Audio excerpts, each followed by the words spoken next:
विश्वांजो सवितर्दुतान् परासो यद्भद्रं तन्नयासो ॐ भद्रं कर्णेभिः शृणुयाम देवा भद्रं पश्येमाक्षभिर्यजत्राः स्थिरैरङ्गैस्तुष्मांसस्तनूभिः यसेमहि देवहितमेधाय।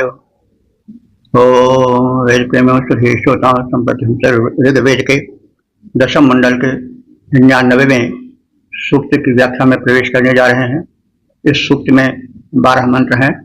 मंत्र दृष्टा वम्र वैखानस देवता इंद्र। इस सूक्त के प्रथम मंत्र का शीर्षक है इंद्र के उपकार। अब संबंधित मंत्र का सर्वप्रथम सस्वर पाठ हो जाए। खण्डश्चत्रमिषण्यस जगत्मान् पृथक्मानम् भाष्यम् वा बृधध्ये कस्तस्य धातुषवसोऽप्योष्टौ दक्षद्वज्रम् वृत्रतुरमपिन्वत। इस प्रथम मंत्र में इंद्र भगवान के उपकार, उनकी शक्तिमत्ता, उनकी दयालुता का कथन है। इंद्र उस परम शक्ति के प्रथम नामित परम देव हैं। वह शक्ति यों तो अप्रमेय है, नाम रहित है, अनाम है, फिर भी नाम देना पड़ता है व्यवहार के लिए। तो उस अदृश्य केवल अनुभूयमान शक्ति का जो ज्ञान ऋषियों ने अपनी दिव्य दृष्टि से प्राप्त किया, उसकी अभिव्यक्ति मंत्रों में की है। तो इंद्र शिष्य का परम उपकारक है, मानवों का हितकारी है, दुष्टों का जो शिष्ट में असंतुलन पैदा करते हैं उनका विनाशक है, और अहेतुकी भाव से सबका कल्याण करने वाला है। तो चिकित्वान, हे इंद्र तुम चिकित्वान, चिकित्वान कहते हैं ज्ञानी को। हे इंद्र तुम परम ज्ञानी हो, सब कुछ समझते और जानते हो। न हमारे हम सब उपासकों को चित्रम, चित्रम माने सुंदर आकर्षक, पृथुगमन्नम व्यापक अन्न प्रदान करो।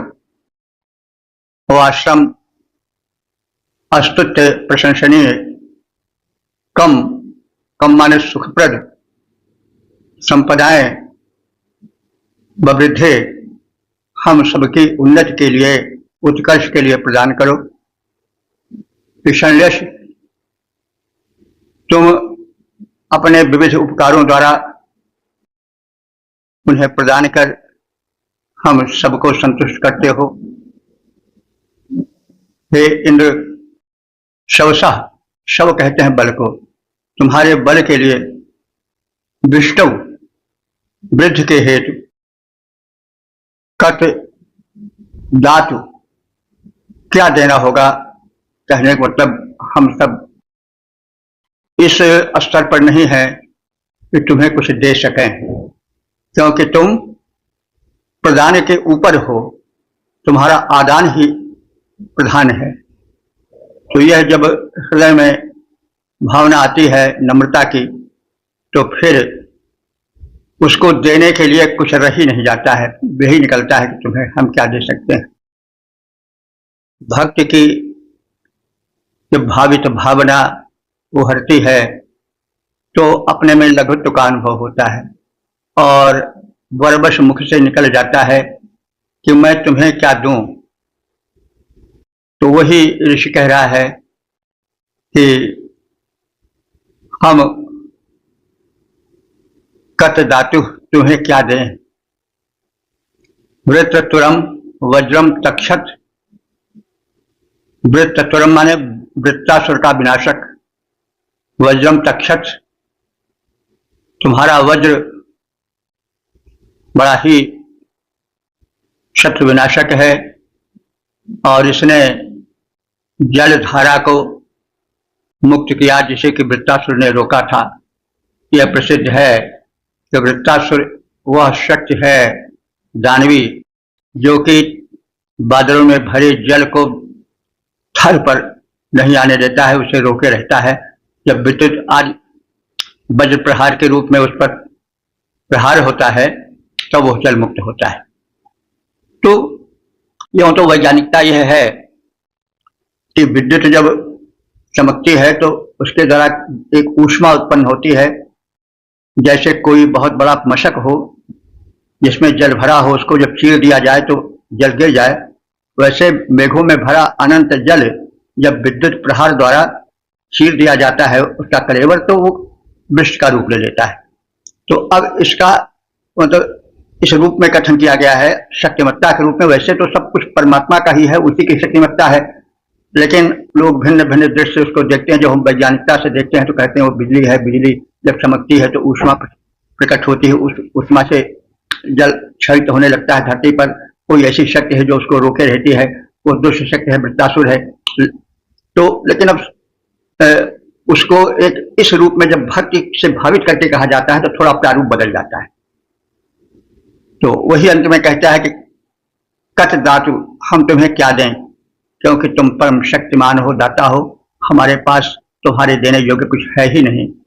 वृत तुरम वज्रम तक्षत अपिन्वत, वृत्त विनाशक वज्र तुमने धारण किया और उस विद्युत पात्र रूपी वज्र से तुमने अवरुद्ध जल को, जिसे वृत्तासुर रोके था, उससे मुक्त किया, भूमंडल को सिक्त किया। हे इंद्र, तुम ज्ञानी हो, हमको उत्तम विकासशील अस्तुत्य सुखप्रद संपदाएं प्रगति हेतु प्रदान करते रहो। इंद्र के बल विकास हेतु हमें क्या करना होगा, क्योंकि हम उस स्तर के नहीं हैं। ये भक्ति भावना से भावित हृदय के उद्गार हैं।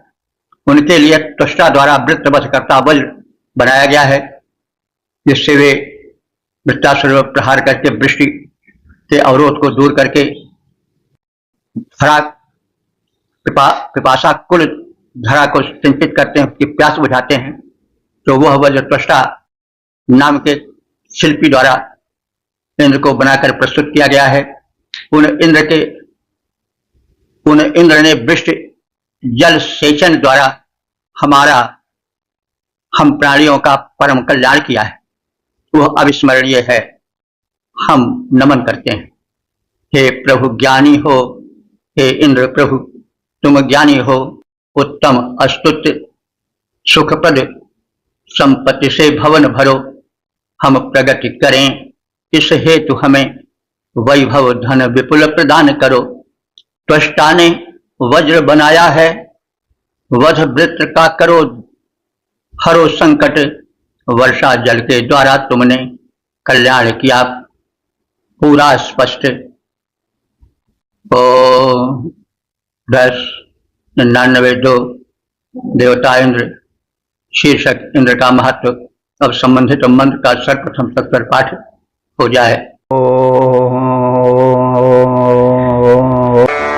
सहिद्यता विद्युता वेति सामवृतञ्जानि मसुरत्वा ससादात् ससनेऽर्णे प्रसहानो अस्य भ्रातुर्नरते सप्तधस्य माजाः।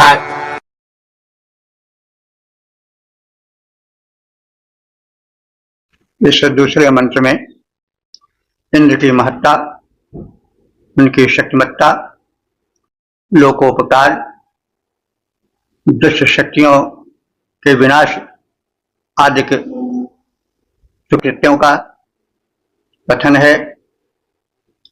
यज्ञ भूमि पर इंद्र का आवाहन होता है, वे आते हैं, उनके आगमन का क्या दृश्य है, क्या छटा है, इसका भाव भरा चित्रण है। वैसे यह सब भावना का विषय है। इंद्र अगर वो शरीरधारी आ जाए तब तो एक विचित्र दशा हो जाएगी। और इंद्र जो है वे ध्यान में, स्तुति में शरीरधारी प्रतीत होते हैं, और जब प्रार्थना होती है तो वह जो सूक्ष्म शक्ति है वह शब्दों में स्थूल सी होती है, तभी उसके प्रति प्रण भक्ति निवेदन सक्षम हो पाता है। तो इंद्र जो दिव्य शक्ति हैं, दिव्य शक्ति ही नहीं बल्कि दिव्य शक्तियों के सक्षम समर्थ सर्वश्रेष्ठ स्वामी है, जब यज्ञ में आवाहन पर आते हैं तो उस समय क्या छवि छिटकती है उसका कथन है। इंद्र जो इंद्र है वे द्युता माने द्युतिमान है, सुदीप्त है। विद्युता वे विद्युत अस्त्र धारण करने वाले हैं, वही विद्युत वज्र है। तो विद्युत का जो प्रहार है वह अचूक होता है, जिस स्थान पर वो गिरता है कैसा ही फौलादी ग्रह स्थान क्यों न हो, वो सब बिना नष्ट वे नहीं रह पाता है। तो इसी इंद्र के वज्र के अनुकरण पर राम बाण का प्रारूप त्रेता में हुआ निश्चित। राम बाण एक मुहावरा बन गया है कि वह अचूक होता है, उसका निशाना कभी प्रहार कभी च्युत नहीं होता है, चूकता नहीं है। बाद में द्वापर में वही कृष्ण के सुदर्शन चक्र में समा गया। तो मूल तो सबका वेद ही है। तो यों तो विद्युत चमकती है, वो एक प्रक्रिया है वृष्टि की, लेकिन भक्ति में जब इंद्र को भगवान मान लिया जाता है, उनको शरीरधारी रूप में ध्यान में स्तुति में व्यक्त किया जाता है, तो फिर वो मूर्त रूप में प्रकट होते हैं। हे इंद्र तुम सुदीप्त हो, तुम्हारी दीप्ति प्रखर है। विद्युता तुम विद्युतधारी हो। और सामवेद तुम्हें सामगान परम प्रिय है, तुम यज्ञ भूमि पर सामगान को सुनने हेतु आगमन करते हो, प्रसन्न होते हो। असुरत्वा पृथुम योनिम ससाद। असुर, अब यहां पर इंद्र को असुर कहा गया है। असुरत्वा त्वा असुर, तुझे परम बलवान को।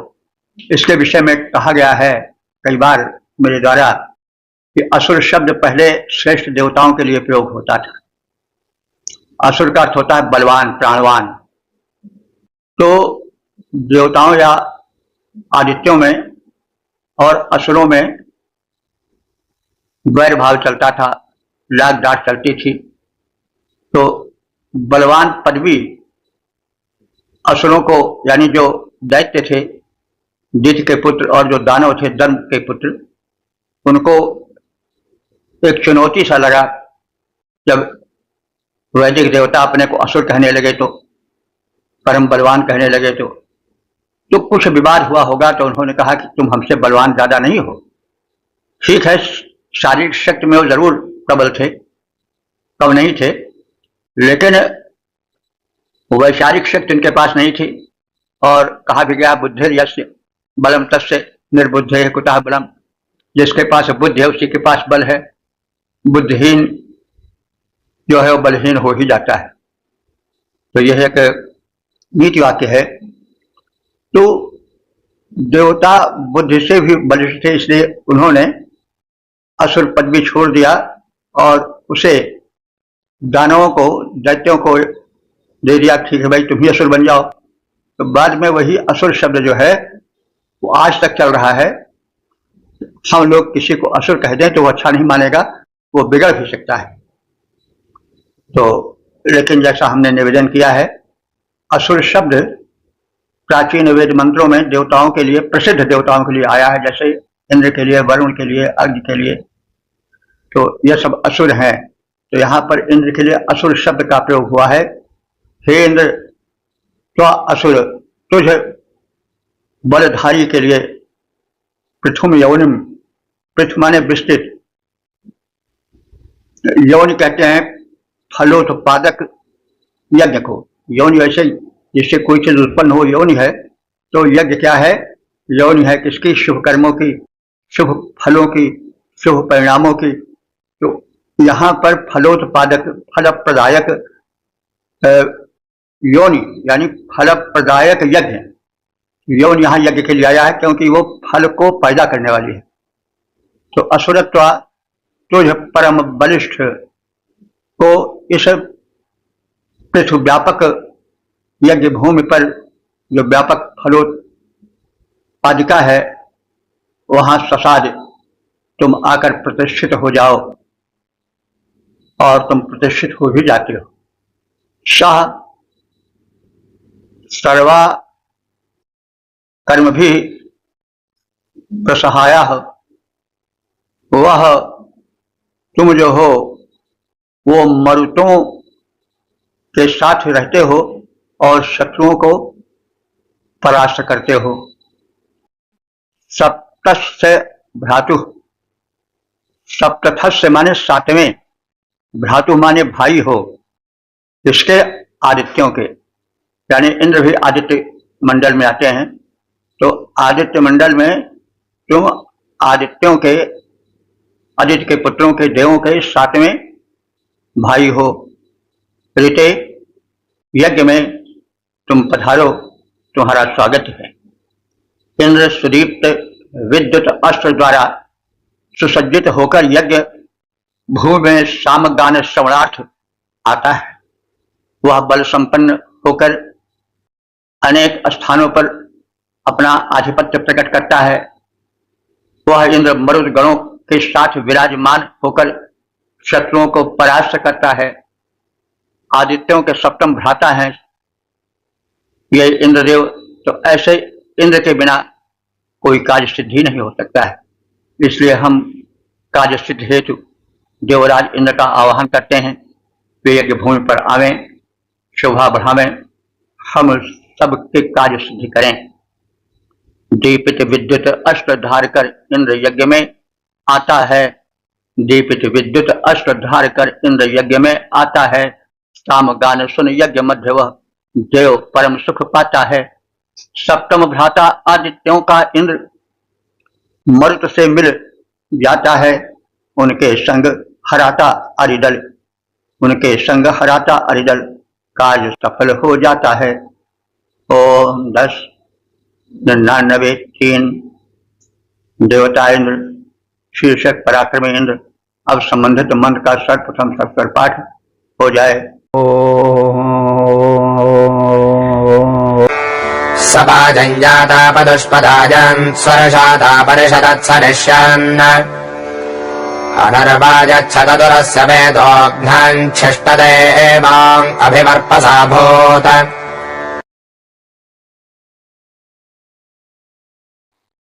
इस तीसरे मंत्र में परमवीर इंद्र की विजयश्री, उनकी शक्तिमत्ता का प्रदर्शन है। वह इंद्र सुखपूर्वक, प्रसन्नता पूर्वक युद्ध क्षेत्र में जाता है। यह उसके वीरत्व की निशानी है, क्योंकि जब वीर आगे बढ़ता है तो उसमें हर्ष होता है। कायर तो सकपकाता है, लेकिन वीर हर्षित होकर जाता है।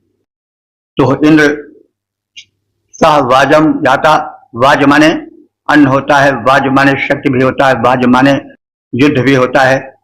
तो यहाँ पर वाज युद्ध के लिए अधिक उपयुक्त है। सह इंद्र वाजम याता, वह इंद्र युद्ध में जाने वाला है, यानी सहर्ष वह शत्रु विनाश के लिए युद्धों में प्रस्थान करता है।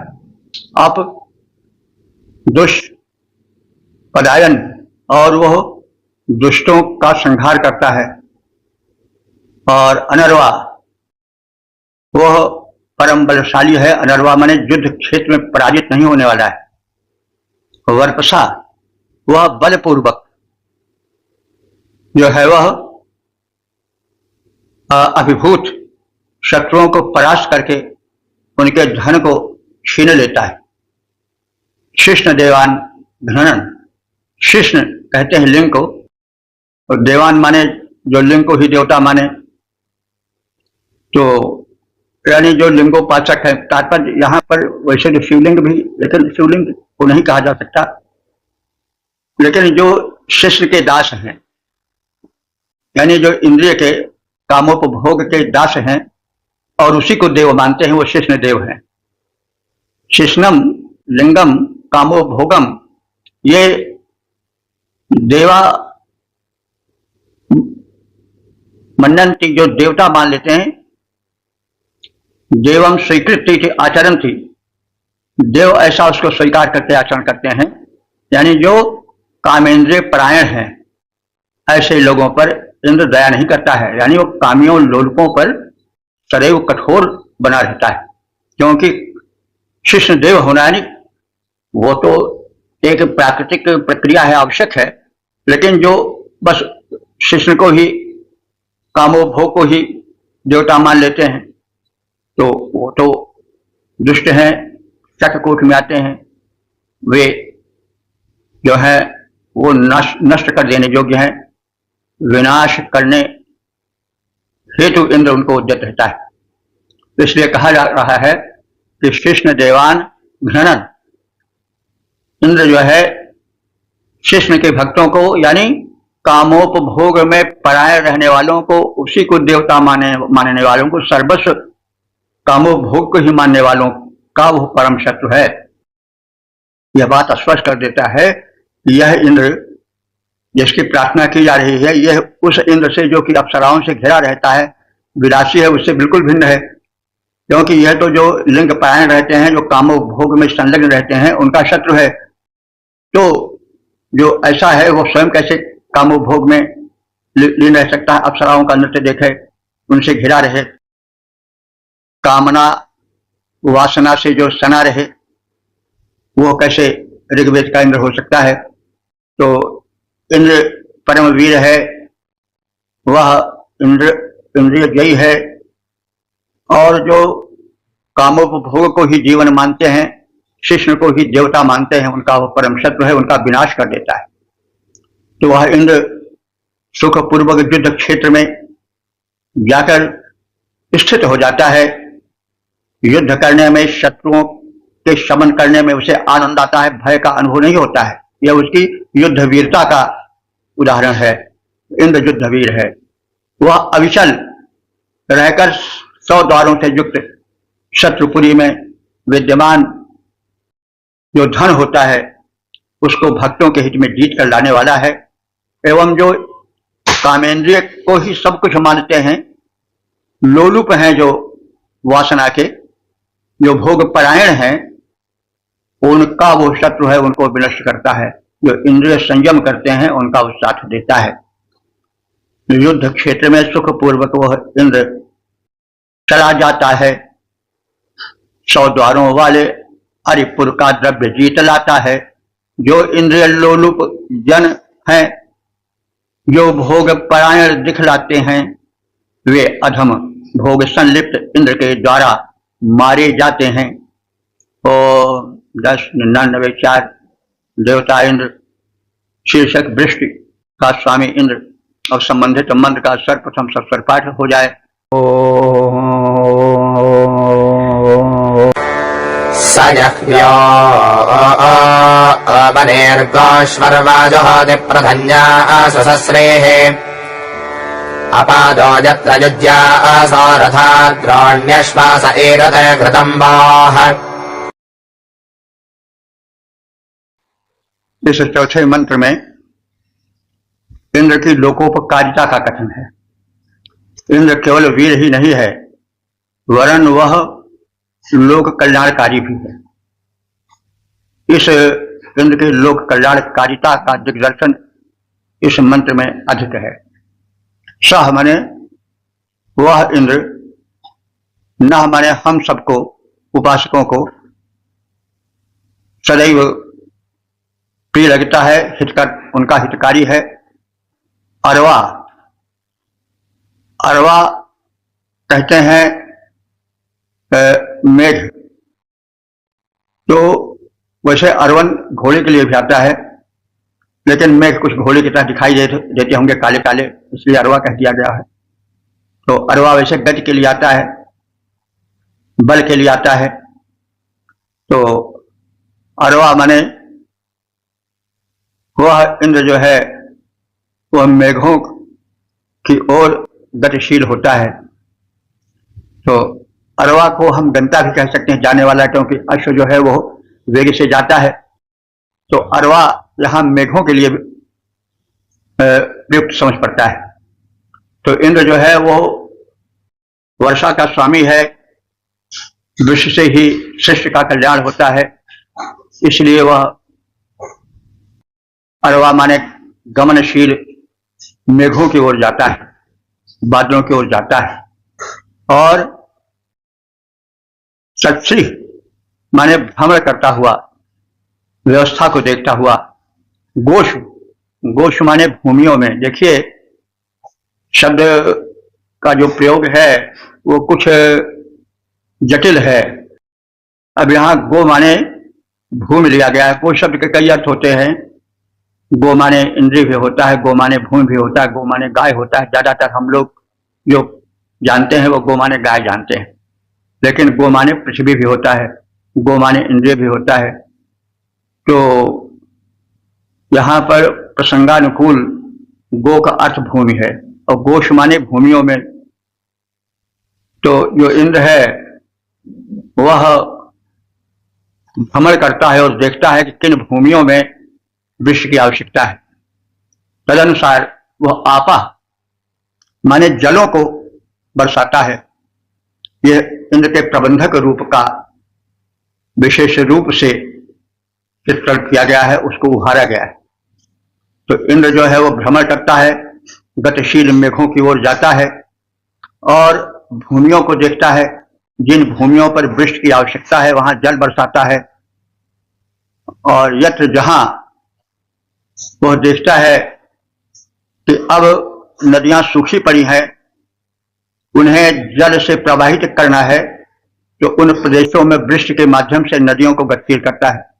नद्या माने नदियां, अपाशा माने वे जल से परिपूर्ण हो जाएं, और अपादः माने पाद रहित होकर, पाद माने पैर। तो थोड़ा यहाँ अलंकारिक कथन है।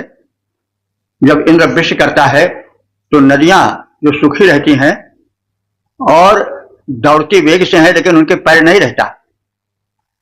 मतलब आदमी दौड़ता है या तो पैर से दौड़ता है, या किसी सवारी पर चढ़ जाए तो भी वो दौड़ता है। तो नदियां यहाँ अपादाह हैं, यानी उनके पैर नहीं है लेकिन फिर भी वो दौड़ रही हैं। और अरथा, उनके पास कोई रथ भी नहीं है, और रथा वे रथहीन है, फिर भी वे बड़े जोर से भागी जा रही हैं। थोड़ी काव्यमयता है कि नदियां भागती हैं बड़े तेज से, तो आदमी भागते हैं या कोई प्राणी भागता है तो या तो उसके चरण में तेजी हो, चरण हो कोई जिससे भागे, पैर से भागे, अथवा उसके पास कोई वाहन हो। तो ये नदियां जब वृष्टि होती है तो अपादाह बिना पैरों के भागती दिखाती हैं। अरथा, उनके पास कोई रथ नहीं दिखाई पड़ता, फिर भी वो भागती चली जाती हैं। द्रोण, द्रोण कहते हैं डोंगी को। डोंगी, छोटी नाव को डोंगी कहते हैं, उसी को द्रोण कहा गया है। द्रोण श्वासा, ये छोटी डोंगियों से भी वेगवती होकर के बहती हैं। यानी छोटी डोंगियों से जैसे लोग वेग से धारा पार करते हैं, वैसे ये भी वेग से आगे बढ़ती हैं। और ये नदियां जो है वो घृतम ईरते, वाह वाह माने जल को, वारी को, वे घृतम ईरते, घृत तुल्य पुष्ट जल को प्रवाहित करती हैं। देखिए घृत तो पशुओं की जो चर्बी होती है जिसको हम घृत कहते हैं, वो घृत तो है ही है, लेकिन वेद में जल को भी घृत कहा गया है। इससे जल की पौष्टिकता की सूचना मिलती है। अगर जल कहीं का शुद्ध हो, पौष्टिक हो, तो वो जल ही घृत बन जाता है। तो जो ऋषियों ने जल को घृत कहा है वो बड़े विचार से कहा है, क्योंकि जल यदि शुद्ध है, पुष्ट है, व्यक्ति को वहां की जल वायु लग रही है, तो वो उस जल के प्रभाव से ही दीर्घायु और स्वस्थ रह सकता है। इसलिए वो घृततुल्य जीवन दाता है। तो ये नदियां जो है वाह घृतम, ये वारी रूपी घृत को प्रवाहित करती हैं, वेगवान है और घृत तुल्य जल को प्रवाहित करती हैं। तो वह इन मेघों की ओर गतिशील होकर निरीक्षण करता है और मेघों में भ्रमण करके, यानी उनको उनमें पूर्ण रूप से निरीक्षण करके कहाँ इन मेघों को बरसाना है, किस भूमि को जल से सिक्त करना है, उन भूमियों को वो देखता है, निरीक्षण करता है और उपजाऊ बनाने के लिए विपुल जल वृष्टि करता है। सभी जलयुक्त स्थानों पर अनेक लघु नदियां इंद्र के वृष्टि के फलस्वरूप प्रवाहित होने लगती हैं। घृत के समान जल को, पुष्ट जल को वो प्रवाहित करती हैं और उनका वेग देखकर आश्चर्य होता है कि न तो उनके चरण हैं फिर भी वो क्यों भाग जा रही हैं, और न तो उनके पास कोई रथ है फिर भी वो भागी चली जा रही हैं, और न उनके पास कोई डोंगी है कि उसके माध्यम से उस पर चढ़ के भागें। यानी उनके प्रवाह को देख करके आश्चर्य होता है और ऋषि का कल्पना प्लावित हृदय उभर पड़ता है कि नदियां देखो छोटी छोटी हैं लेकिन भगती चली जा रही है वर्षा के जल से भर करके। इनके तो हिया पैर भी नहीं है, इनके पास कोई रथ भी नहीं, सवारी भी नहीं है, कैसे भगी जा रही है, कोई द्रोण भी नहीं है, कोई ऐसी डोंगी भी नहीं है कि उस पर चढ़ी हुई हो और भाग रही हो। तो यह है जो है बिना कारण के कार्य हो रहा है। तो एक अलंकार है, तो जहां बिना कारण के कार्य हो, तो यहां बिना रथ के भगना, बिना चरण के भगना, यह जो अलंकार है संभवतः प्रतीक अलंकार होता है यहाँ पर, या विभावना भी हो सकता है।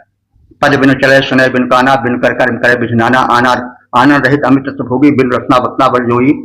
तो संभवतः प्रतीक है। तो यहाँ पर बिना चरण के भागना और बिना रथ के भागना नदियों का, यानी बिना किसी कारण प्रमुख, साधन प्रमुख के होने पर भी कार्य का होते जाना, यह एक अलंकारिक योजना है जिसका कि सुंदर प्रयोग हुआ है। और हम देखते हैं कि स्थान स्थान पर ऋषियों के ज्ञान के साथ साथ उनका काव्यमय हृदय भी फूट पड़ा है। कल्पना का चार गुंफन भी होता दिखाई पड़ता है। वह इंद्र मेघ की ओर हुआ गतिशील भ्रमण करता है, वह इंद्र मेघ की ओर हुआ गतिशील भ्रमण करता है। उपजाऊ धरती को वह जल वर्षण से भरता है। नदियां अनेक मिलती, घृत समवे पुष्ट नीर भरती हैं। चरण नहीं रथ नहीं तो भी वे तीव्र गमन करती हैं। चरण नहीं रथ नहीं तो भी वे तीव्र गमन करती हैं। और 10, 99, 5 देवता इंद्र, शीर्षक वीर इंद्र। अब संबंधित मंत्र का सर्वप्रथम सत्तर पाठ हो जाए। सरुद्रे विरशस्तमारर्भा हित्वे गजमारे अवद्य आगाद वम्रस्य मन्ये मिथुना विभोरे अन्नमभेत्या रोदयन्मुषाजन्।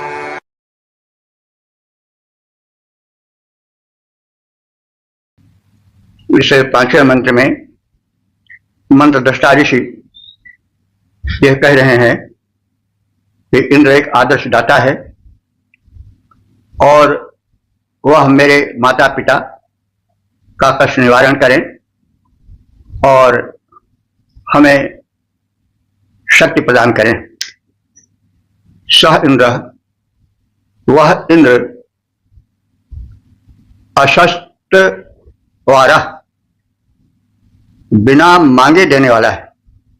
यह इंद्र की उदारता है, क्योंकि संसार में तमाम लोग हैं जो मांगे पर भी नहीं देते, और बिना मांगे जो दे तो वो तो बड़ा महान है। तो इंद्र जो है वो परम उदार दाता हैं और बिना मांगे ही याचक की मनोवृत्ति को पढ़कर उसे यथेष्ट प्रदान करने वाले हैं। अवद्या, वे इंद्र अपने गुणों के कारण अनिंद्य हैं, प्रशस्य हैं, प्रशंसनीय हैं। रुद्रे भी, वे रुद्र के पुत्रों मरुतों के साथ आघात यहाँ हमारे यज्ञ में आए। वम्रस से मुझे वम्र नाम के ऋषि के मिथुना, मिथुन कहते हैं जोड़े को, तो यहाँ माता पिता की ओर संकेत है, जो कि मिथुन हैं, दंपति हैं परस्पर, और मेरे माता पिता हैं। उन मेरे माता पिता को वे विवब्री मन्ने इस प्रकार से माने, इस प्रकार से अपनी कृपा से बरसाएं कि उनके जो भी कष्ट हैं वे चले जाएं। और अहम अन्नम अभीत मुशाचन अरोदयत, मैंने यहां अन्न की इच्छा की है और यह चाहता हूं कि अन्नम अभीत मुशायन, जो शत्रु हैं उनका अन्न धन छीन कर, अपहरण करके वे मुझे प्रदान करें और मेरे सदृश सद्भाव के प्रेरक ऋषियों को प्रदान करें। वे अभावग्रस्त न रहें, क्योंकि अभावग्रस्त रहने पर चिंतन रुक जाता है, ये यथार्थ है। क्योंकि भूखे भजन न होय गोपाला, तो इसलिए ऋषि जीवन के यथार्थ को स्पष्ट कर रहा है कि हे इंद्रदेव, तुम मेरे माता पिता को संपन्न करो, मैं निश्चिंत हो जाऊं उनकी तरफ से। और मैंने भी पुरुषार्थ किया है, शत्रुओं का, दुष्टों का धनापहरण कर लिया है और उनको रुलाया है। तो दुष्टों के विरुद्ध आचरण धर्म है। स्वयं ऋषि वम्र इस बात को स्पष्ट कर रहे हैं। वह इंद्र अयाचित धन देने वाला है, बिना मांगे प्रदान करने वाला है, परम उदार है। वह इंद्र अनिंद्य है और महिमा मंडित है। वह रुद्रपुत्र मरुतों के साथ स्वस्थान से, अपने वासस्थान से जहां भी हो वहां से आए, मुझ वम्र नामक ऋषि के माता पिता का कष्ट मोचन करे। और मैंने भी शत्रुओं का धन हरण किया है, जो कि धन का अनुचित संचय करके समाज का हक छीने हुए उसका भंडारण किए थे। उनके उस अनुचित भंडारण का मैंने भी हरण किया है और उन्हें उनके कुकृत्यों के कारण रुदन हेतु विवश कर दिया है। तो इंद्र अयाचित धन देता है, इंद्र अयाचित धन देता है, वह आनंद महिमा मंडित है। मरुतों के संग यहाँ आए, इस हेतु विशेष प्रार्थित है। जननी जनक वम्र ऋषि के, जननी जनक वम्र ऋषि के कष्टों का, जननी जनक ब्रह्म वम्र ऋषि के कष्टों का करे इंद्र निवारण। मैंने अरिधन छीना, बरबस उन्हें रुलाया, इस कारण। ओम 1099 देवता इंद्र, शीर्षक असुरों का संहारक इंद्र। अब संबंधित मंत्र का सर्वप्रथम सत्सर पाठ। स इद्दासं दमेरवं पदर्दं षडक्षं त्रिशैर्षाणं दमन्यत अस्य त्रितान् भोजसा वृधानो विपावराहमयो अग्रजाहन्। इस छठे मंत्र में इंद्र के पराक्रम का और इंद्र से प्रेरणा प्राप्त करके उनकी कृपा से उनके उपासकों में शक्ति के आगमन का, शत्रुओं को नष्ट करने का कथन है। तो सह पति, वह शिष्य का स्वामी इंद्र, त्वीरवम, त्वीरवम माने बहुत अधिक स्वर करने वाले, बहुत अधिक शोरगुल मचाने वाले, चिल्लाने वाले, दीर्घ रव युक्त। दास, दासम माने दस्य को दमन कर दिया, दासम दन, तो वह दास, वह दस्यु, वह राक्षस, वह असुर जो कि तुबीर रवम माने बहुत तेज ध्वनि से गर्जन करता था, उसका दमन कर दिया।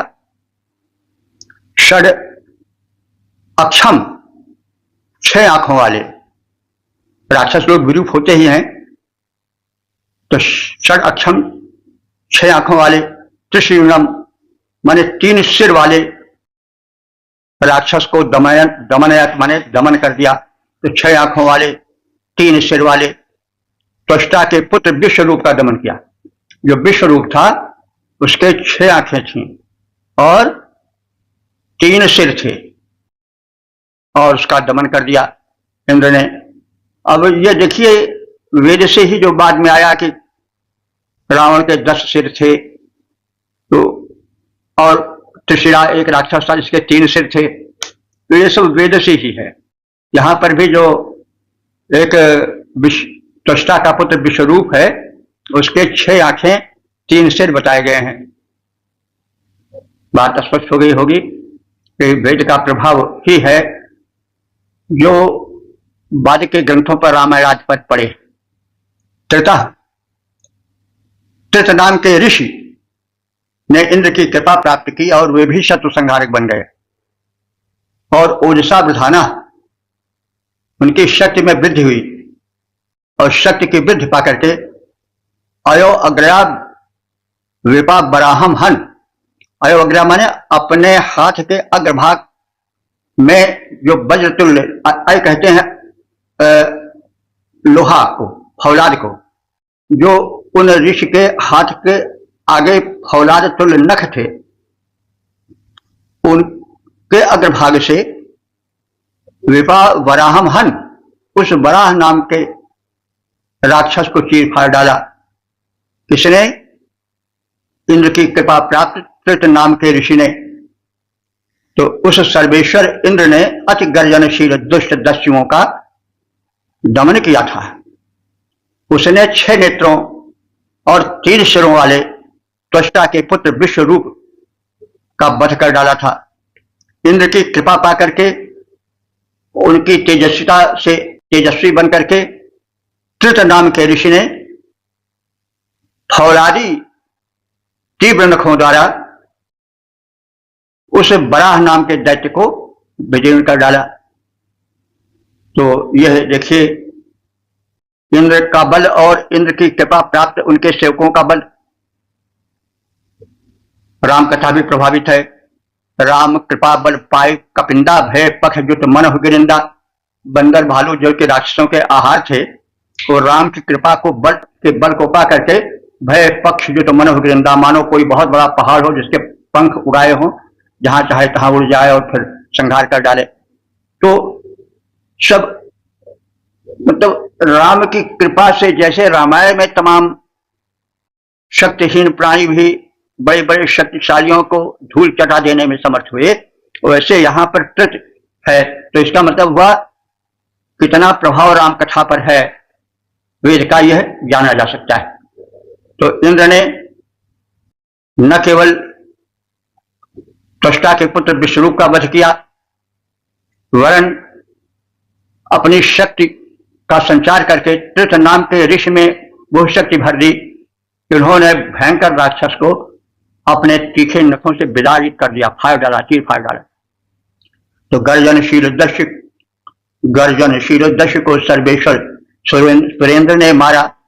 6 नेत्रों, 3 शीर्ष युक्त त्वष्टा सुत को संघारा। त्रित को इंद्र तेज मिल पाया, त्रित ऋषि को इंद्र तेज मिल पाया, हुआ अनंत तेज विस्तार। लौह सदृश दृढ़ तीक्ष्ण नखों से दिया विशाल बराह विदार। ओम 1099 देवता इंद्र शीर्षक परम शक्ति संपन्न इंद्र। अब संबंधित मंत्र का सर्वप्रथम सस्वर पाठ हो जाए।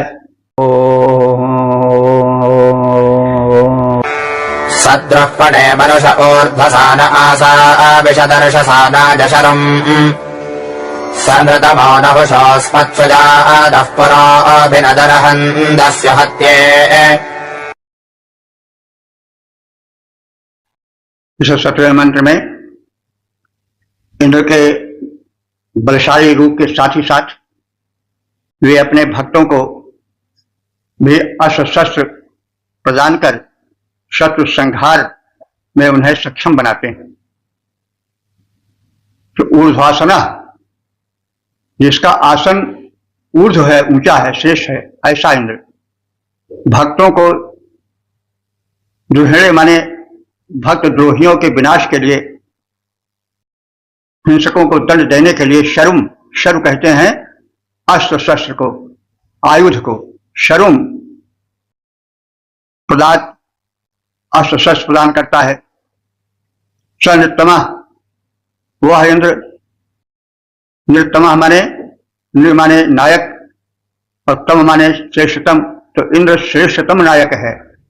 वह युद्ध में, समाज के संगठन में उसका नेतृत्व करने में सर्वप्रधान है, सर्वश्रेष्ठ है, और वह अपने भक्तों को, अपने दल के सदस्यों को भी सक्षम अस्त्र शस्त्र प्रदान करता है और शत्रु विनाश की सुदृढ़ भूमिका तैयार करता है। सुनाता, वह इंद्र कुलीन है। नहुषा, दुष्टों को वध कर दंड देने वाला है। जैसे नहुष शब्द जो है, इसका मूल अर्थ होता है दुष्टों को बांध कर जो दंड दे। वैसे नहुष एक रघुकुल के राजा भी हुए हैं, सूर्यकुल में, तो उनका नाम इसीलिए पड़ा होगा कि वो जब राजा थे, शासन गद्दी पर थे, तो दुष्टों को बांध करके सजा देते रहे होंगे। तो अब यहां पर उन राजा नहुष के लिए नहीं शब्द प्रयोग हुआ है, बल्कि दुष्टों को बांध कर दंड देने वाला इंद्र अथवा उनके जो स्वामी भक्त सेवक हैं, जो इंद्र के उस आह्वान को कि दुष्ट धरती पर न रहने पावे, उनमें सहयोग करने वाले हैं। तो इंद्र स्वयं दुष्टों को बांध कर दंड देते हैं और वैसा ही उनके भक्त भी करते हैं, उनमें भी वैसी प्रेरणा भरते हैं। अरहन माने वे सुपूज्य हैं। अस्मत् दस्यु हत्ते, हमारे हेतु शत्रुओं का विनाश करें। पुरः, शत्रु नगरों को अथवा उनके दृढ़ शरीरों को, पुर का अर्थ होता है पूर्यते सप्त धातु भी इति पुरः, जो 7 धातुओं से पूरित हो वह पुर है। तो शरीर भी पुर है, क्योंकि उसमें रस, रक्त, मांस, मज्जा, अस्थि आदि 7 धातुएं होती हैं। पुर नगर के लिए भी आता है।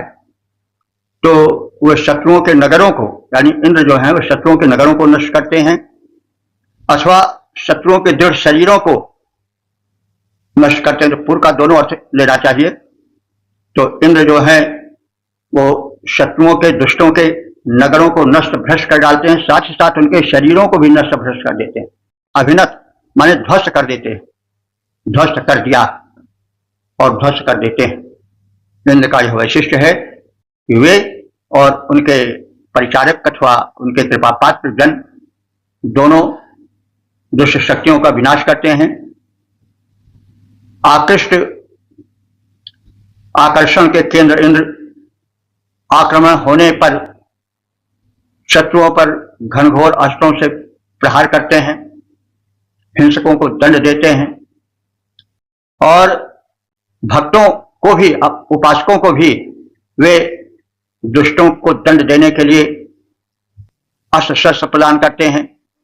वे मनुष्यों के कल्याण करता हैं, उनके नायक हैं, यानी उनको सतपथ पर ले चलने वाले हैं अथवा वीरत्व की ओर ले चलने वाले हैं।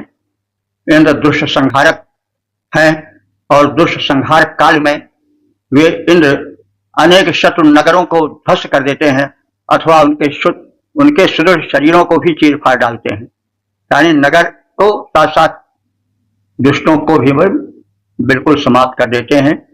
इंद्र दानवी शक्तियों के, दुष्टों के विनाशक हैं और यही गुण बाद में राम कथा में राम में और कृष्ण कथा में कृष्ण में अवतरित हुआ है। इसीलिए कहा जाता है वेदोखिलो धर्म मूलम, वेद ही समस्त विचारधाराओं का, धर्मों का मूल है। और जो रामायण है महाभारत हैं, ये सब वेदों के उपवृंखण हैं, यानी विस्तार करने वाले हैं। वेद के भावों को वे विस्तृत करने वाले हैं। वेदोपवृंखणार्थ सारे तावत ग्राह्य प्रभु रामायण में भी है कि वाल्मीकि ने जो है वो वेदों के उपवृंखण के लिए राम कथा बनाई और अपने शिष्यों लवकुश को उसको ज्ञान के माध्यम से प्रचारित करने के लिए प्रेरित किया। इंद्र शत्रु से लड़ने करते भक्तों को मारक अस्त्र प्रदान, हिंसक दंडित होते हैं तब होता है जब घमासान। वे नायक कुलीन सुरपति हैं, युद्ध काल में रखते ध्यान, सुदृढ़ शत्रु तन को नगरों को ध्वस्त किया करते बलवान। ओम 10-99-8 देवता इंद्र शीर्षक प्रचंड वीर इंद्र। अब संबंधित मंत्र का सर्वप्रथम सत्तर पाठ हो जाए। स अभ्रजो न जपस उदञ्जन् क्षजा जगातुम् विदन्ना अस्मे उपजत्सेददिन्दुम् शरीरैश्येनो पाष्टिरहन्ति तस्यो न।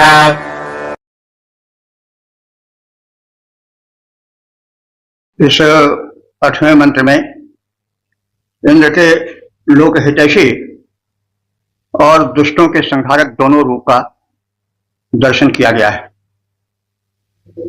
तो यह या सह यानी जो इंद्र या वह इंद्र कैसे हैं? अभ्रिया न मेघमंडल के समान है। किस प्रयोजन के लिए? यव से उदन्यन। यव माने जो एक घास होती है, आजकल तो यव हम लोग एक अन्य विशेषों कहते हैं, लेकिन यवसे का अर्थ शब्दकोश में घास भी है। और यह शब्द अपनी प्राचीनता को द्योतित करता है, क्योंकि पहले जो है वो जो अन्न थे वो घास ही के रूप में तो जंगल में फैले थे। कहा जाता है कि अन्नों का शोध स्त्रियों ने पहले किया, क्योंकि जब शिकार खेलने और पशुओं को मार करके भोजन जुटाने में पुरुष निकल जाते थे तो स्त्रियां घर में रह जाती थी। तो उनको जब भूख लगती थी तो वो भी कुछ खोजती थी। तो उन्होंने घास के रूप में जमे हुए यव, चना आदि घासों के फलों को तोड़ा, चखा और कृषि कर्म को इससे आगे उत्कर्ष मिला। तो ऐसा विद्वानों का कहना है कि कृषि कर्म की जन्मदात्री हमारी मां बहनें हैं। तो यव माने घास समझिए यहाँ पर, क्योंकि सब अन्य भी तो घास ही हैं। तो यव से उदन्यन और वृक्ष द्वारा इंद्र यवादि घासों को अंकुरित करते हैं ताकि उससे पशु प्राणी तृप्त हो सकें। तो यह उनका लोक रक्षक रूप है। नह क्षयाय, वे हमारे घर के लिए प्रबंधन करते हैं। अस्मे गातुम विदत, हमारे लिए वे गातुम माने गमनीय मार्गों को बनाते हैं, घरों तक पहुंचने के लिए पथ का निर्माण करते हैं। यह उनकी शासकीय व्यवस्था है। इंदुम, वे सोमरस पान करते हैं और पुष्ट शरीर से शत्रुओं को चीर फाड़ डालते हैं। कैसे? शेना, शेन कहते हैं बाज पक्षी के समान।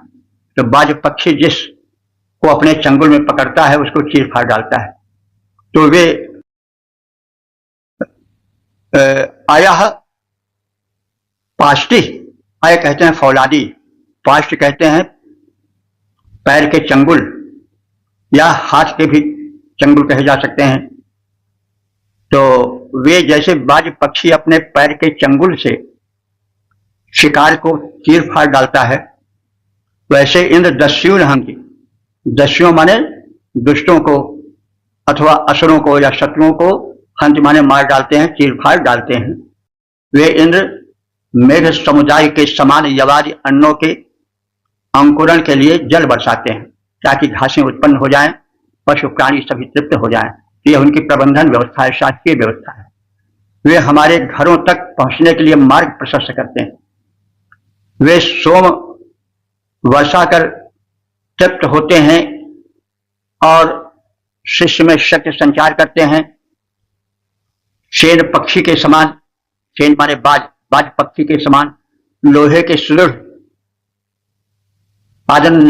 पादपृष्ठ द्वारा यानी चंगुल द्वारा, पंजों द्वारा वे शत्रुओं के शरीर को विदीर्ण कर डालते हैं। जैसे बाज पक्षी शिकार के शरीर को चीर फाड़ डालता है अपने चंगुल से, वैसे इंद्र भी कर डालते हैं। यवादि अन्न अंकुरण हेतु सुरपति जल को बरसाते हैं। यवादि अन्न अंकुरण हेतु सुरपति जल को बरसाते हैं। हम पहुंच स्वगृह तक सकें अष्ट सुंदर वे मार्ग बनाते हैं। वे सोम वृष्टि करते बलधारी शेन विहग के ही समान, अरियों को चीर फाड़ डाला करते वे बलि इंद्र भगवान। ओम 10 99 9 देवता इंद्र शीर्षक इंद्र के महत्व कृत्य। अब संबंधित मंत्र का सर्वप्रथम सत्वर पाठ हो जाए। सौराधदश्यवसानेभिरस्य गुच्छाजषष्टम् ग्रपणे परादात् अजम् कविमनयच्छस्य मानवत्कञ्जो अस्य सनितोदनृणाम्। इस नवे मंत्र में इंद्र की शक्तिमत्ता और अपने उपासकों के संरक्षण करने की महत्ता का कथन है। तो इंद्र अपने प्रबल अस्त्रों से एक ओर भयंकर शत्रुओं को मार भगाते हैं, दूसरी ओर उस जैसे ऋषियों अपने रक्षक भक्तों के रक्षण में अपना शौर्य प्रदर्शन करते हैं। शुष्णासुर नाम के राक्षस को वे मार गिराते हैं और ऋषियों मुनियों की रक्षा करते हैं। तो सह माने वह इंद्र, व्राधता माने बलशाली, शवसाने भी माने बल द्वारा, कुत्साय माने कुत्स नाम के ऋषि के लिए, शुष्ण माने शुष्णासुर नाम के असुर का वध किया है। तो वह इंद्र अपने प्रबल अस्त्रों के माध्यम से महान शत्रुओं को मार भगाता है। उसने अस्तोत्र से प्रार्थना करने वाले कुत्स नामक ऋषि के रक्षार्थ शुष्णासुर नाम के भयंकर असुर का भेदन कर डाला था। तो ही कहा गया व्रातता वो बलशाली, शवसाने भी माने अपने बल द्वारा वो बलशाली इंद्र अपने बल द्वारा कुत्स नाम के ऋषि की रक्षा के लिए शुष्णासुर का वध किया। और शस्यमानम प्रशंसित कवि माने विद्वान उष्णा के विरोधियों की उसने अपनी विनाश लीला द्वारा दमन कर दिया, उन्हें विच्छिन्न कर दिया। वह इंद्र अपने प्रबल अस्त्रों से प्रबल शत्रुओं को मार भगाता है। उस इंद्र ने स्तोत्रों के माध्यम से प्रार्थना करने वाले कुत्स नामक ऋषि के रक्षार्थ शुष्णासुर नाम के प्रबल असुर का भेदन कर डाला था। उसने स्तुतिकर्ता विद्वान कवि उष्णा के विरोधियों को नियंत्रित किया था। इस प्रकार से उसने इंद्र ने अपने भक्तों, उपासकों, साधु संतों, ऋषियों, मुनियों, सज्जनों की रक्षा में अपने पराक्रम को प्रदर्शित किया। तो बिल्कुल यही बात रामायण में दिखाई देती है। तो जैसा कहा गया है कि मतलब ये रामायण आदि वेदों के उपग्रंथ हैं, वाल्मीकि रामायण, तो इसको भी हम समझते चले। तो वो इंद्र अपने प्रबल अस्त्रों से महान शत्रुओं को मार भगाता है। उसने कुछ नाम के ऋषि की रक्षा की और शुष्णासुर का वध किया। उसने उष्णा कवि के शत्रुओं को नियंत्रित किया। इस प्रकार से उसने रक्षा का प्रबल विधान किया, शत्रु संहार किया, भक्तों का उद्धार किया। इंद्र प्रबल अस्त्रों से भीषण अरिदल मार भगाता, इंद्र प्रबल अस्त्रों से भीषण अरिदल मार भगाता, कुछ नाम के अस्त्रोता रक्षण में शौर्य दिखाता, सुष्णासुर का भेदन कर उष्णा के शत्रु मिटाता, उष्णा इंद्र के बृहद रूप के मरुतों के थे ज्ञाता। ओ 10 99 10 देवता इंद्र शीर्षक महान इंद्र। अब संबंधित मंत्र का सर्वप्रथम सस्वर पाठ हो जाए। अयम् दशस्यन्नर्येभिरस्य तस्मादेवेभिरवरुणो न भाजे अयम् कनेन रुदपा अवेद्यमिमेतानुरुञ्जश्चतुष्पात्। इस 10वें मंत्र में दुष्ट भक्षक, सज्जन रक्षक, साधु रक्षक इंद्र का कथन है। अयम इंद्र, यह जो इंद्र है वो नरिये भी माने मनुष्यों के हितैषी हैं। और कैसे हैं? दशस्यन, धन प्रदायक हैं, तो मनुष्यों के हितैषी हैं और यह भक्तों को संपन्न बनाने वाले हैं, धन प्रदान करने वाले हैं। और कैसे हैं? दुष्टानाम हंता, दुष्टों का संहार करने वाले हैं। अयम, यह इंद्र कनीना माने कमनीय है, क्योंकि जो नायक हैं, महान पुरुष हैं, उनका सुंदर होना भी आवश्यक होता है। शक्तिशील सौंदर्य का जो नायक होता है उसमें आवश्यक होना होता है। इससे राम में एक और शक्ति है तो दूसरी ओर शील भी है, करुणा भी है, तीसरी ओर सौंदर्य भी है, शक्तिशील सौंदर्य। यह त्रिवेणी जो है महापुरुषों के जीवन को उजागर करती है। हमारे युगदर्शी कवियों ने, ऋषियों ने यह देखा है, अपने नायक में शक्तिशील और सौंदर्य का विधान किया है। जो प्रतिनायक होते हैं उनमें शील गुण नष्ट हो जाता है और सौंदर्य भी उनका नष्ट हो जाता है, केवल शक्ति रहती है उनमें। तो हम सब देखते हैं रावण को विकृत दिखाना, उसके दस्त दिखाना, इसी तरह से हिरण्यकश्यप आदि को और सबको विकृत रूप वाला दिखाना, तमाम राक्षसों का विकृत रूप दिखाना, किसी के 3 सिर तो किसी के 10 सिर, किसी के 20 हाथ तो किसी के 10 चरण, ये सब मतलब विकृत रूप हुआ। वैसे वे भी थे मनुष्य ही, लेकिन जब भाव जगत में कवि की कसौटी पर आते हैं वे, तो उनकी शक्तिमत्ता केवल रह जाती है, शील और सौंदर्य उनसे गायब कर दिया जाता है। जो नायक होते हैं उनमें शक्तिशील और सौंदर्य तीनों का समन्वय होता है। तो इंद्र कैसे हैं? वे शक्तिशील सौंदर्य तीनों की खान है। वे मनुष्यों के हितैषी हैं, भक्तों को संपन्न बनाने वाले हैं, विरोधी दुष्टों का संहार करने वाले हैं। वे वरुण के समान हैं, तेज से संपन्न है, सौंदर्यवान है, शक्तिमान है, कमनीय है, सबके संरक्षक हैं, अपनी शक्ति से सबकी सुरक्षा का ध्यान रखते हैं। तो वही बात कही गई है कि अयम इंद्र, ये इंद्र जो है वो नर ये भी मनुष्यों के हितैषी हैं।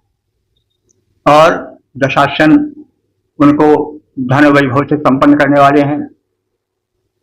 वे 10वां दानी हैं और वरुणः न, वरुण के समान शक्तिमान हैं। वे सुंदर हैं। अयम यह इंद्र कनीना अत्यंत कमनीय है। देखिए इंद्र का रूप जो ऋग्वेद में वो कमनीय रूप है, कनीन, कनीन कहते हैं कमनीय को। बाद में उनके 1000 आंखें दिखाना, ये सब उनका जब रूप विकृत किया गया, उनको एक मतलब बाद में रूप, हम कई बार कह चुके हैं, इंद्र का एक जब मानवीय रूप आता है उनको शारीरिक रूप में प्रस्तुत किया जाता है, शरीरधारी रूप में। तो पहले तो अच्छा था ऋग्वेद में, तो उनका ठीक रूप है। बाद में समय होते होते जब युद्ध वाला वातावरण समाप्त हो गया और जो आर्यों को थी वो अंत में विजय मिल गई, वे विजयी घोषित हो गए, शत्रु बाधा समाप्त हो गई। तब इंद्र में विलासिता आने लगी और फिर वो पर एक युद्ध हुआ कुछ शर्तों के साथ, और फिर शत्रु बाधा रही नहीं, युद्ध का वातावरण समाप्त हो गया। फिर उसमें विलासिता आने लगी, वो सुंदरियों के बीच में बैठने लगा। फिर होते होते उसके फिर अंत में जब वो रूप उसका विकृत होने लगा, रूप भी विकृत हो गया। जहाँ वो कनीन है, यानी कमनीय है ऋग्वेद में, वहां फिर उसके 1000 आंखें दिखा दी गई। तो जिसके 1000 आंखें होंगी वो फिर कैसे कमनीय होगा? कहा जाता है बल्कि उस ऋषि ने साथ दे दिया, उसके 1000 भग हो गए थे। 1000 भग को आप जानते हैं, योनि स्त्री की तो भग कहते हैं। फिर जब प्रार्थना किया तो इंद्र ने, तो ऋषि ने, मुनि ने कहा कि जाओ, जब राम का तुम रूप देखोगे तो तुम्हारी जो ये 1000 भग हैं, अरे वो कैसे आदमी मुंह दिखावे जिसका इतना विकृत रूप होगा। तब राम का जब वो स्वयंवर देखे तो इंद्र के 1000 नेत्र हो गए। तो उस प्रसंग में कहा गया है कि इंद्र आज गौतम के शाप को अपना सौभाग्य समझ रहा है, क्योंकि 1000 नेत्रों से वो देख रहा है स्वयंवर के दृश्य को। तो उन्होंने ऋषि, तो यह तो एक काव्यमय वर्णन है, लेकिन उसके साथ साथ एक युग की सच्चाई भी छिपी हुई है, हमें यह भी जानना चाहिए। तो इसको हमने इसलिए कह दिया कि इंद्र के विषय में लोगों में भ्रम उत्पन्न हो जाता है। तो यहाँ ऋग्वेद में इंद्र निर्दोष है, सर्वगुण संपन्न है, उसी की छाया राम पर पड़ी है वाल्मीकि रामायण के। लेकिन बाद में जैसे हमने कहा कहते आ रहे हैं, वो समय के हिसाब से उसका रूप विकृत भी होता गया। और जैसा हम कह रहे हैं कि हार्दिक सौंदर्य जो है, हृदय की उदारता की छाप शरीर पर भी पड़ती है। हो सकता है कि जितने सुंदर देवता थे उससे ज्यादा सुंदर रहे हो दैत्य, लेकिन जो प्रारूप बना वो देवताओं का सुंदर बना और दैत्यों का असुंदर बना, विकृत बना। तो भावना भी वर्णन में आ जाती है। कोई महापुरुष है, लोक कल्याण करने वाला है, तो उसका रूप बड़ा कमनीय दिखाया जाता है, और कोई लोक के विरुद्ध अत्याचारी है तो उसका रूप विकृत देखा जाता है, भले वो बड़ा ही सुंदर क्यों न हो। जैसे शुंभ है, शुंभ जो है प्रहलाद का नाती अपनाती कुछ ऐसे था। प्रहलाद का बड़ा सुंदर रूप दिखाया जाता है, उसके पिता का रूप विकृत दिखाया जाता है। हो सकता है पिता सुंदर काफी रहे हो। शुंभ का अच्छी होता है सुंदर, लेकिन उसका राक्षसी रूप जब दिखाया जाता है तो उसके सींग आदि दिखाई दे जाते हैं, बड़ा काला खलूटा रूप दिखाया जाता है। तो कहने की भावना जो है अच्छाई या बुराई चेहरे पर भी आ जाती है। तो रूप जो है वो शारीरिक के साथ साथ मानसिकता से भी जुड़ा हुआ होता है। तो इंद्र जो है वो कनीन है। हाँ, इसको हमने इस बात में कहा कि मतलब जो इंद्र है ऋग्वेद का वो कमनीय है, और ऋतुपा माने संरक्षक है, क्रतुपा यज्ञ का भी रक्षक है, अवेज माने वो सर्वज्ञ है, सब कुछ जाना जाता है, सर्वस्वरूप में देखा जाता है। अरणों अमीर वो सत्य को मार डालने वाला है, राक्षसों का संहार करने वाला है, मनुष्यों का हितैषी, मरुदगणों के साथ रहने वाला यह इंद्र भक्तों को संपन्न बनाता है, दुष्टों को दरिद्र बनाता है, विरोधी दुष्टों का संहार करता है। यह वरुण के समान अपने तेज से सुंदर है, कमनीय है, शक्तिमान है। यह सदैव सबके संरक्षक रूप में जाना जाता है। तो इस प्रकार से इंद्र शक्तिशील और सौंदर्य तीनों से संपन्न है। मनोज हितैषी मरुत संग में जीवन दिव्य बिताता, मनोज हितैषी मरुत संग में जीवन दिव्य बिताता, भक्तों को संपन्न बनाता, फल को मार भगाता। इंद्र वरुणवत दीप्त स्वतेज से और बड़ा बलवान, सबका संरक्षक जाना जाता है इंद्र महान। ओम 109911 देवता इंद्र शीर्षक परम पराक्रमी इंद्र और संबंधित मंत्र का सर्वप्रथम संस्कार पाठ हो जाए।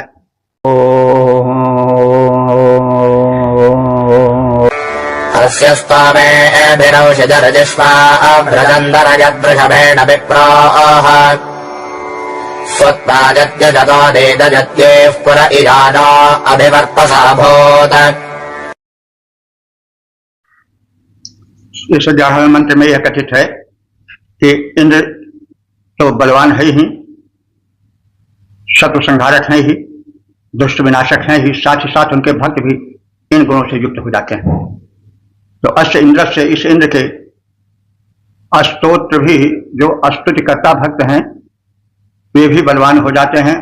और शिजा माने उनमें से जो उशिज के पुत्र ऋषा हैं वे भी इतने बलवान हो गए इंद्र की कृपा से कि ब्रजम जो शत्रु थे, दस्यु थे, असुर थे, उनके ब्रज माने गौशाला में प्रविष्ट हो गए, गोष्ठ में प्रविष्ट हो गए और दरयत और गोहरण कर लिया उनका। और जब ये रोकने आए राक्षस उनको विदीर्ण कर दिया, नष्ट भ्रष्ट कर डाला। तो राम कृपा बल पाए कपिंदा भय पक्षित मनोगिरिंदा वही स्थित है।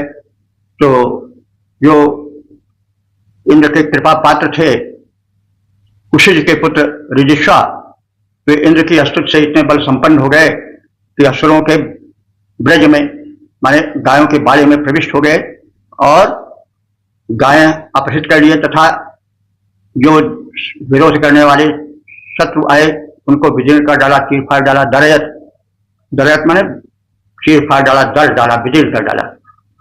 और विप्रो नामक असुर को उन्होंने नष्ट किया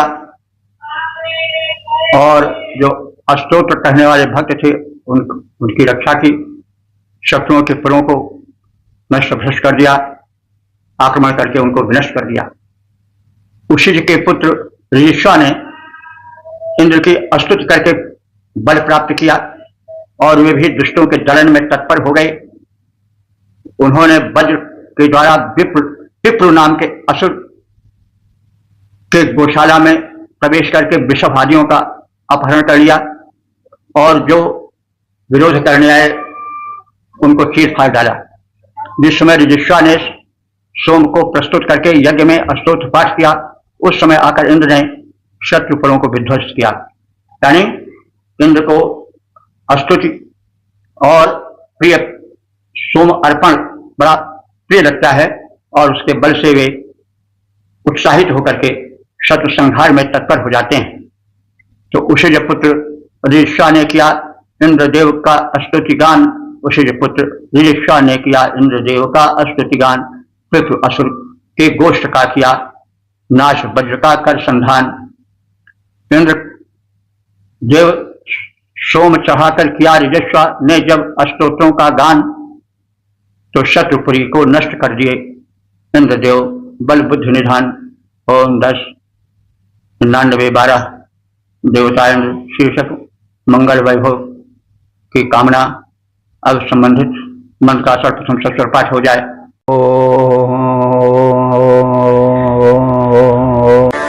एवामहो असुरमक्षथाजवं रकः पद्भिरुपसर्पदिन्द्रम् स इजानः करति स्वस्तिमस्मा इषमोर्जम् सक्षितिम् विश्वमाभाः।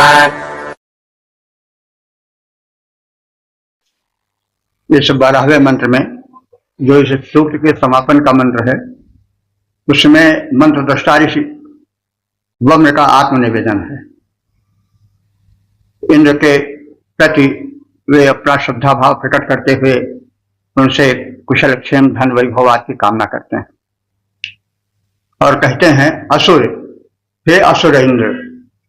असुर माने बलवान, हे बलवान इंद्र। एवं माने इस प्रकार से महावशधाम यानी मुझ बम्र ऋषि के जिन्होंने कि आपको पर्याप्त मात्रा में हव्य प्रदान किया है वह पद भी आपके पास पैरों से चलकर आया है, यानी श्रम पूर्वक आपके पास आया है। वम्र का इस वम्रक नामक मंत्र दृष्टारिश के स्वस्तिम कल्याण को ध्यान में रखो और कल्याण करो। ईशम इस वम्र ऋषि को जो मंत्र दृष्टा है उसे ईशम माने पर्याप्त अन्न प्रदान करो। ऊर्जम उसे बल प्रदान करो, शारीरिक बल, स्वास्थ्य का बल, बुद्धि का बल यानी जितने बल हैं वे सब बल प्रदान करो। सुक्षितिम और सुक्षितिम, क्षित कहते हैं घर को, सु माने श्रेष्ठ, और उत्तम प्रकार का श्रेष्ठ भवन प्रदान करो। विश्वम आभा, उसे समस्त तेजस्विनी वस्तुएं प्रदान करो, उत्तम वस्तुएं से वो संपन्न हो जाए। हे बलि इंद्र, मैं वम्र ऋषि तुम्हें पर्याप्त हवि देने की इच्छा से पैदल चलकर तुम्हारे पास आया हूं। मैंने तुम्हें हवि प्रदान भी किया है और अत्यधिक हवि प्रदान करके अपने सेवक भाव को, अपने उपासक भाव को प्रकट करना चाहता हूं।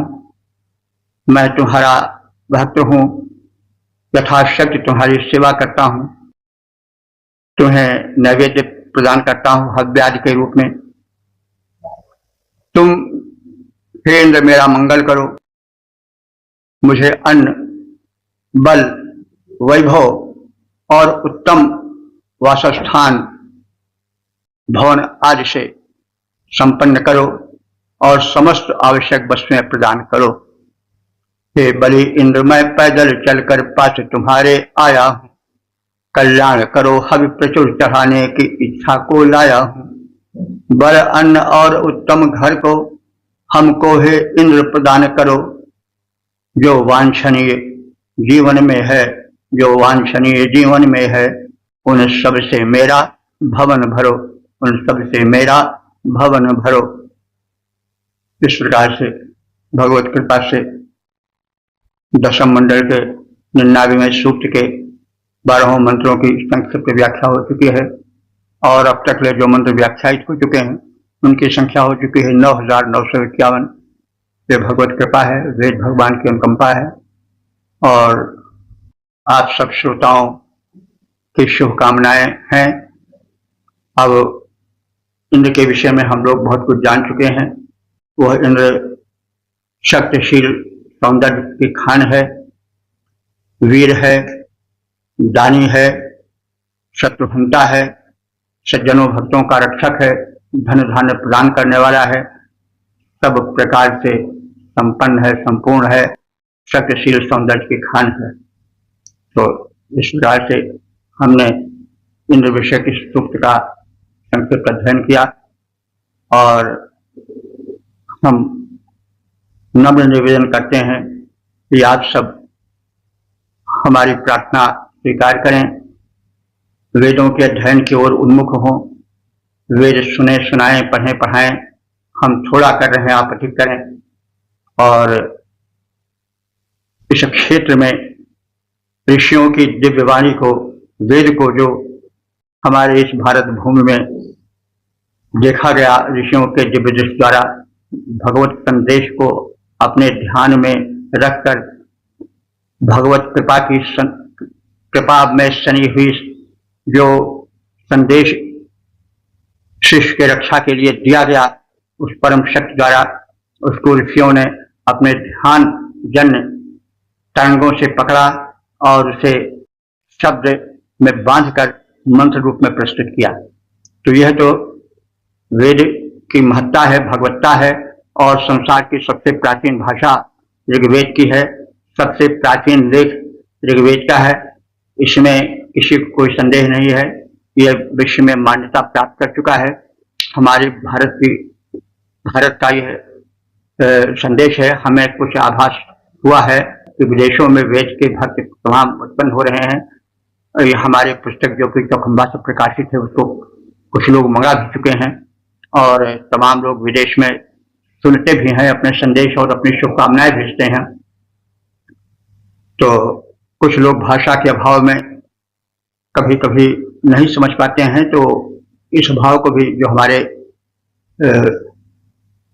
हैं ज्ञानी, चैतन्य और बुद्धिजीवी, वे वेद मंत्रों को भांति भांति से देश के अतिरिक्त विदेशों में भी भेजें। वसुधैव कुटुंबकम की भावना पुष्ट होगी और जो भेदभाव है दूर होगा। हम सबकी चेष्टा हो कि हम यह सिद्ध करने में सफल हों कि एकमात्र वैदिक धर्म ही सच्चा धर्म है, सभी धर्मों के मूल है, और सब संप्रदाय हैं केवल धर्म है तो वेद का धर्म धर्म है, यह कोई अतिशयोक्ति नहीं है, यह सही है। तो इस प्रकार से मेरे इस निवेदन को स्वीकार करके आप इस लोक कल्याण में संलग्न हो। ओम सर्वे भवन्तु सुखिनः, सर्वे सन्तु निरामयाः, सर्वे भद्राणि पश्यन्तु, मा कश्चित् दुःखभाग् भवेत्।